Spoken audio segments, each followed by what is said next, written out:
Double lumen tube आणि bronchial blocker. तर याच्यात इंडिकेशन चांगले दिलेले आहे. ॲब्सोल्यूट आणि रिलेटिव्ह. ॲब्सोल्यूटमध्ये जे तुम्हाला कंप्लीट सेपरेशनचं हवं आहे, स्पिलेज नको आहे, व्हेंटिलेशन डिस्ट्रीब्यूट करायचं जसं की फिस्च्युला आहे. लवाजमध्ये पण तुम्हाला कंटॅमिनेशन नको आहे. आणि व्हिडिओ असिस्टंटमध्ये का म्हटलं आहे मला माहीत नाही. तर स्पिलेज कुठे प्रिव्हेंट करायचं, इन्फेक्शन आणि हिमोरेजमध्ये डिस्ट्रीब्युशन तुम्हाला फिस्च्युलामध्ये करायचं आहे. मग relative contraindication is for exposure, high priority, low priority. जर अप्पर लिजन आहे, अप्पर लोब किंवा न्यूमेक्टमी आहे, त्याच्यामध्ये हाय प्रायोरिटी आहे, तुम्हाला कोलॅप्स करावं लागेल. किंवा मेजर सर्जरी अॉर्टिक अॅन्युरिझम आहे, स्कोपी आहे. लो प्रायोरिटी, लो एक्सपोजरची गरज, लोअर सर्जरी इसॉफेगल किंवा स्पाईन किंवा मिनिमल इन्व्हेजिव्ह याच्यात चालून जाईल. तर हे न्यूमेक्टमी, स्पिलेज, डिफरन्शियल आणि कोलॅप्स 1 लंगसाठी सर्जिकल एक्सपोजर, हे 3च मेन इंडिकेशन आहे. त्याच्यात मग रिलेटिव्ह आणि ॲब्सोल्यूट करू शकतो तो. याच्यावर पुन्हा येऊ आपण डिफरन्सिएशन बिटवीन. ठीक आहे. Absolute, relative. Exposure is relative म्हटलं याने, पण काही ठिकाणी लागतंच तुम्हाला हाय प्रायोरिटीच्या इथे. तर सेपरेशन, व्हेंटिलेशन आणि एक्सपोजर 3 मेन रिझन आहेत.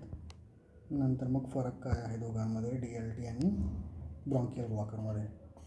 आपण बघितलं की ल्युमेन लार्ज आहे तर सक्शनिंग करू शकतो, CPAP करू शकतो आणि ॲब्सोल्यूट लंग सेपरेशन करू शकतो. याच्यामध्ये प्रॉब्लेम काय आहे की याचा लीक प्रूफ एवढं नाही आहे, लीकचा चान्स आहे. आणि सक्शनिंग CPAP देता येत नाही, नॅरो ल्युमेन असते, सक्शनिंग करायला मुश्किल जातं. नंतर 1 to 2 लंग इझिली करता येतं, डिसलॉजमेंटचे चान्सेस कमी आहे. याच्यात फायदा काय आहे, जिथे तुम्हाला पोस्ट ऑफ ट्यूब ठेवायची आहे तिथे मग तुम्हाला चेंज करावं लागणार, हा फायदा होईल. DLTचा इश्यू हा आहे की मोठी असते, ट्रॉमा होऊ शकतो. साईज व्हेरिएशन्स जास्त नाही, तुमच्याकडे 5च साईज आहेत DLTच्या, वर येते. या 5च साईज आहेत, कुठे गेला. एक फक्त 26ची ॲड होते, 35, 37, 39, 41, एक 26ची ॲड होते, 28 आणि 32. ओके, ठीक आहे. या पण आहे साईज. चालेल, पुन्हा येऊ आपण त्याच्यावर. तर हे ॲडव्हान्टेज डिसॲडव्हान्टेजेस आहेत. त्या चॅप्टरमध्ये थोडंसं वेगळं दिलं आहे.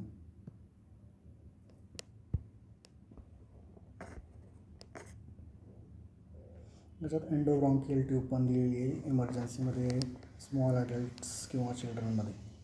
तर तेच इश्यू एवढेच आहेत. सेपरेशन केलं तर सक्शन, CPAP आणि व्हेंटिलेशन करता येतं.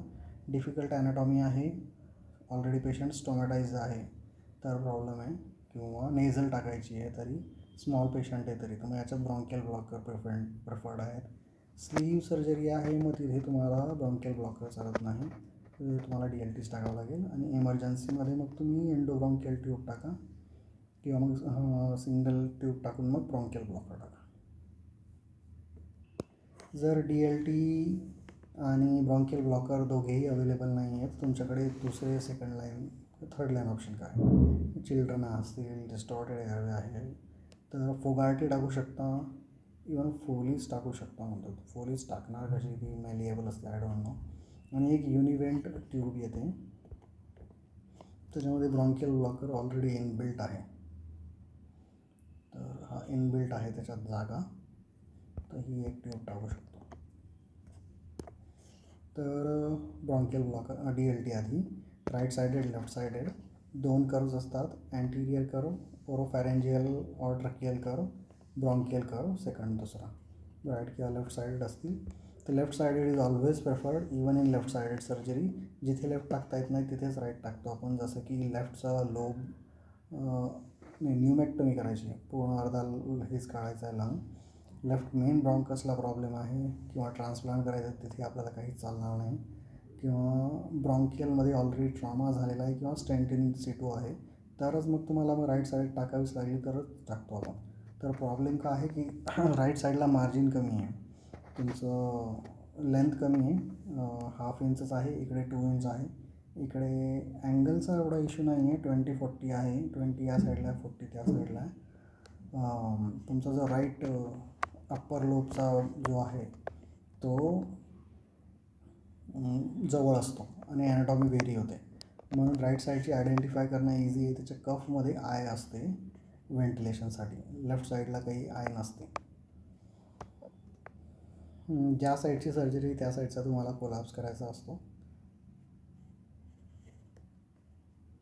तर त्याच्यामुळे त्या साईडचा कोलॅप्स करायला त्या साईडची वापरू शकतो, परंतु इवन आपण बघितलं लेफ्टमध्ये सुद्धा लेफ्ट साईडचे ट्यूब टाकणं प्रिफर करतात, ते सेफ्टी मार्जिन आहे म्हणून. तर या 4 स्टँडर्ड साईजेस आहेत, 35, 37, 39, 41 ऑड. या 2 खालच्या साईजेस अवेलेबल आहे. मग या इवन साईजेस स्मॉलच्या आहेत 26, 28, 32. तर किती झाल्या साईजेस? 7 साईजेस झाल्या. तर याचा आपला ट्रकियल डायमीटर बेस्ड फॉर्म्युला आहे 14 ते 18, 14, 15, 16, 17 नाही आहे, मग 18, 35, 37, 39, 41 सिक्वेन्शियली. नंतर हाईट बेस्ड फॉर्म्युला आहे 5'3", 5'6". 5'3" फिमेलसाठी आहे, 5'6" मेलसाठी आहे. बिलो 5'3" तुम्ही 27 टाकणार, अबोव 5'3" 35, अबोव 5'3" 37 टाकणार. 5'6" बिलो 5'6" 39 टाकणार, अबोव 5'6" 41 टाकणार. डेप्थ हाईट डिवायडेड बाय 10 + 12, म्हणजे माझी हाईट 160 आहे, तर 16 भागिले 12, 28 असे. तर टाईप्स ऑफ DLT. आता मुद्द्यावर येऊ. तर याच्यातल्या कुठल्याच चालू नाही आहेत, फक्त आपली PVC DLT आहे, याला नाव नाही आहे कोणाचंच, कोणी बनवली कधी ऑर्गॅनिकली आली त्याच्यामुळे कोणाचंच नाव नाही आहे. कार्ल्सन ट्यूब, तर हिला करायनल हुक असतो, तर ही लेफ्ट साईडला असते, करायनल हुक असतो. मासिव हेमोप्टायसिसमध्ये जिथे स्कोप वगैरे टाकणं शक्य नाही, ब्लाइंडली ही करायनलला जाऊन तिथे अडकेल, याच्याकरता. राईट साईडवाली आहे मग white tube, similar to Carlens tube. नंतर रॉबर्ट शॉ रबरची आहे, ही राईट आणि लेफ्ट दोघीमध्ये अवेलेबल आहे.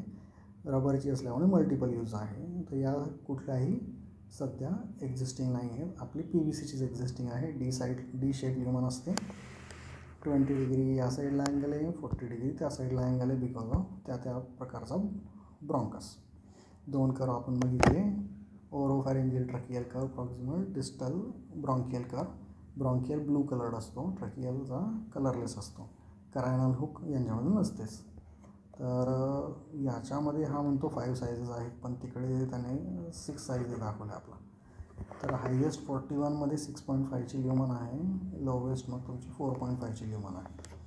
हा ग्राफ आहे. Above vocal cord 5'6", below vocal cord 5'6" इंचेसमध्ये. मग ही झाली PVC. नंतर दुसरी आहे इनबिल्ट कॅमेरा असलेली विवा साईट. विवा म्हणजे लाईव्ह, साईट म्हणजे विजन. तर याच्यामध्ये इनबिल्ट हे असतो, फायबर ऑप्टिक स्कोप असतो, तर कंटिन्युअस तुम्हाला लाईव्ह मॉनिटरिंग दिसेल, म्हणून चांगलं आहे ते. तर हे तेच राईट आणि लेफ्टचं वर्णन केलेलं आहे, राईट टाकायला मुश्किल आहे म्हणून. कॉम्प्लिकेशन काय आहे? ट्रॉमा आणि मालपोझिशन 2 मेनच आहे. मालपोझिशन झालं तर हायपॉक्सिया होईल किंवा ट्यूमर डिसलॉज होईल, जे काही होईल.